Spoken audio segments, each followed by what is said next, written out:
Good evening, everyone, and welcome to Tuesday Night Luke Live Online. I'm Father James DeLucio with the Paulist Fathers, ready, willing, and able, and that's the truth, to share with you more of the Gospel of Luke.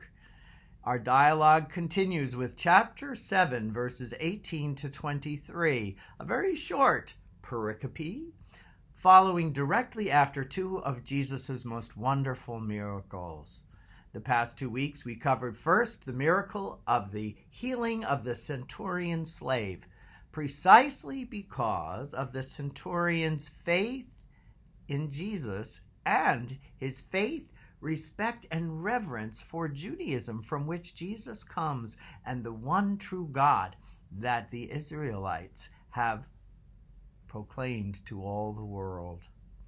The second miracle is a raising from the dead of the poor widow's son, the widow of Nain. And it's right after this that Luke decided to share this incident in the life of Jesus, remembering that the biblical authors, the gospel writers, were collecting stories, some written, some that were just part of an oral tradition handed down, and they're putting them in a particular order as they were inspired, not interested in chronological, historical accuracy, but very interested in spiritual accuracy and painting their particular portrait of Jesus and the message of the gospel that they want us to understand and engage in, to dialogue with, to wrestle with, to debate with, to be inspired by in the midst of the conversation. Through reading, through preaching, and evenings like this, discussion. Although this is a one-way discussion, but you can put comments.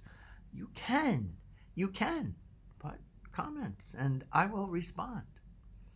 So, our pericope, chapter 7, verses 18 to 23. The disciples of John the Baptist heard about all these things. John summoned 2 of his disciples and sent them to the Lord to ask him, "Are you the one who is to come? Or should we look for another?" The men went and found Jesus, and they said to him, "John the Baptist has sent us to you to ask, are you the one who is to come? Or should we look for another?" At that time, he had cured many of their diseases, sufferings, and evil spirits, and he had granted sight to many who were blind. Jesus said to them in reply, "Go and tell John all that you have seen and heard. The blind regain their sight. The lame walk. Lepers are cleansed.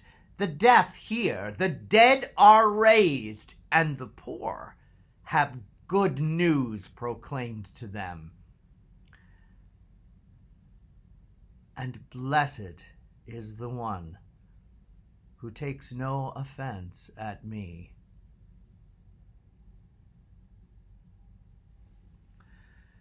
Wow. Why was Luke inspired to include this episode? Well, on the most foundational level, he wants to assure us that, yes, even doubt is part of faith's journey. Even doubting is what brings us to deeper levels of faith. Without it, really, our faith stays kind of superficial, and it's unsatisfactory on so many levels. But doubt invites us to go deeper, more prayer, more discussion, more dialogue, more reading, more contemplation. Get those spiritual books out. And ultimately, it asks us this foundational question. When we doubt, and we all do, especially in times of great difficulty and stress, the question is this: what difference does our faith in Jesus make? What can it make for us on a daily basis? Do we want to live our lives that everything is just what we see? Is the sum of our lives just our particular successes and failures up to then? What do we do when we look at the world and the world looks at us and say, well, we find you wanting in this, that, or the other? What do we do when we get into our own pity parties and we start cultivating resentments? Well, if you only had done this, if you only had done that, or we're down on ourselves, if I only had, if I just might have, etc., etc. Why wasn't I born into a different family, etc., etc., etc., which we all go through? Do we want Jesus as our foundation, Jesus to turn to? Or is it what we eat, what we see, and what we feel? That's it. But life can be more than our feelings and more than our successes and failures, and belief in Jesus opens us up to a bigger world and a bigger picture. Far more, what's the word I want? Far more with depth than the ups and downs of the world. It's a world that insists on hope. It's a world that in its bigger picture keeps inviting us to a future of now and not yet, but it's a future of becoming. And it's not only our becoming, but it's becoming of the entire universe into a deeper communion, a reverence for God that brings eternal life. Eternal life, by the way, and we've talked about this before, is part of the innate longings of primitive humanity before there were even religions, was the sense this cannot be, this human life, this brain, these hearts, these hopes, this loving creature that we can be. This can't end here. And through Judaism and the belief in resurrection of the dead that Jesus concretizes, he says there's always more, that the world is part of a bigger story, becoming a bigger world, and that there is resurrection of the dead, and there is a communion of saints, and there are angels, and there are saints, and we're all in this together in a far richer way than what the world is saying. The world is saying lately, we're all in this together, very good, we're on the right track, but that this is even bigger than many people believe. So do we want to live with that sensibility, that foundation, or do we want to choose something else? So that's the ultimate thing. Not to be hard on ourselves, down on ourselves when we're doubting, but definitely to reach out to others, to confess to God and to us, Lord, I can't believe today. I don't feel close to you. The stories of Jesus seem far too incredible. Yes, well, maybe he was just a nice prophet. But there's so many prophets, and everyone tells us what they think we should do. And there's the self-help books, and they are helpful. Let's not dismiss that they're not helpful. There are some really, really good ones. However,